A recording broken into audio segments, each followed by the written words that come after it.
5 big questions facing the Alberta Progressive Conservative Party. My name is Ron Ghitter. I was born in Calgary, raised in Alberta. I've been in political life for a number of years as a member of the legislature in the province of Alberta. I was in the Senate of Canada for 7 years. And I'm an ex of everything. You get to a certain age in life and you become an ex of this. You did this, did that. So I fall into the ex category, and I'm still very much interested in political life and very, very committed to the Calgary community.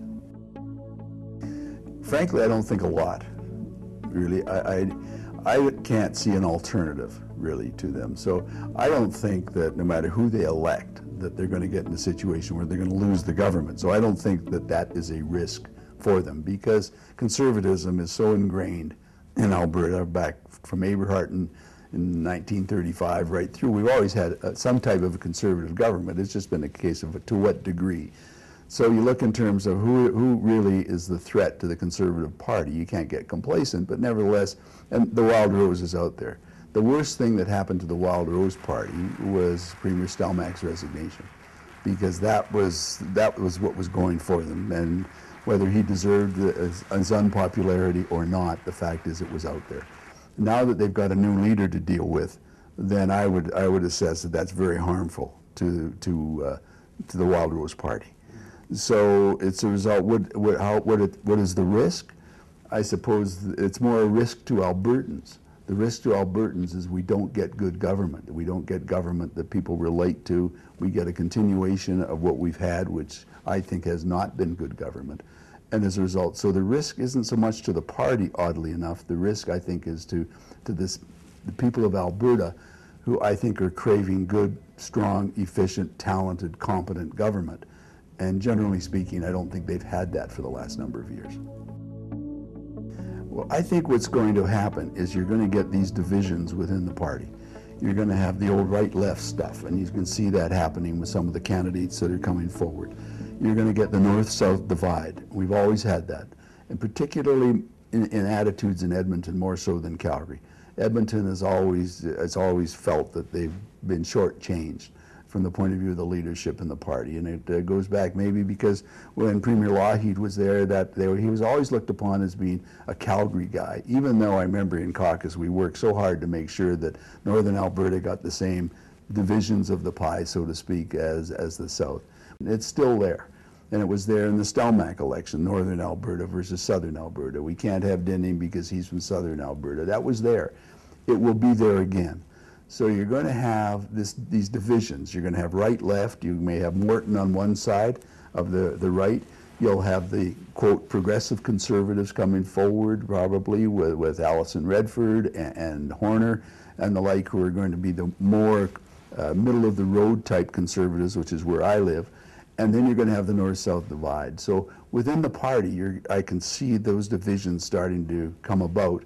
And who knows who can come up the middle, like Stelmach did. I mean, with the way the election is conducted within the Conservative Party, which really to me doesn't make a lot of sense, you can end up having everybody's third choice coming up the center and winning, like in Stelmach's case. In that, had it been just a situation where you would have just the top two candidates end up running against each other at the end, then you probably would have had a different result. You would have had Dinning versus Morton, not Stelmach the last time around, and I would have suspected that Dinning probably would have won that.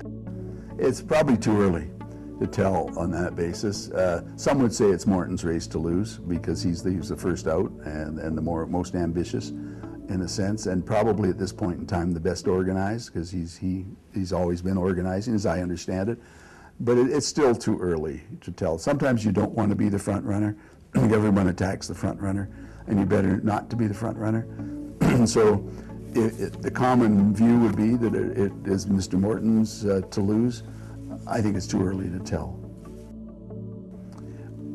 In my view, the big issue is the ability to get new people into the Conservative Party. New people with talent, new people, as a party gets older, it ends up with a lot of tag-ons that occur, and I don't mean to be personal about this, but it just happens that you've seen it in political life. You get people who don't let go, and they keep coming back, running again and again, because everything is set up to create an atmosphere where you keep running again in a financial sense. And as a result, my view is that term limits are something that we should have. 8 years and out, and let's get new faces and new energies and new people and new talents. Because the DNA of the party starts to get weakened, and you don't get the talent base and the competencies and wisdom that you really need to run a government. No, I don't think that's in jeopardy at all. And they'll also have the momentum of a new leader and all the attention that comes to a new leader. They'll have the attention of fresh faces that will be within the cabinet. And so again, I don't want to be complacent about it. You can never do that. But I don't see that they're in jeopardy at all in that regard, unless someone really blows it. And they're on the verge of doing that. I mean, their popularity, you can see, was dropping. But even the popularity of the Premier was much lower than the popularity on the polls in the party. And as a result, the party was still in no jeopardy from a majority government. So I don't see the party in jeopardy, but I see that, as with anything in political parties, you need renewal. And within this party, I think you do, and it gets back to my earlier point of getting a higher level of competency running the government.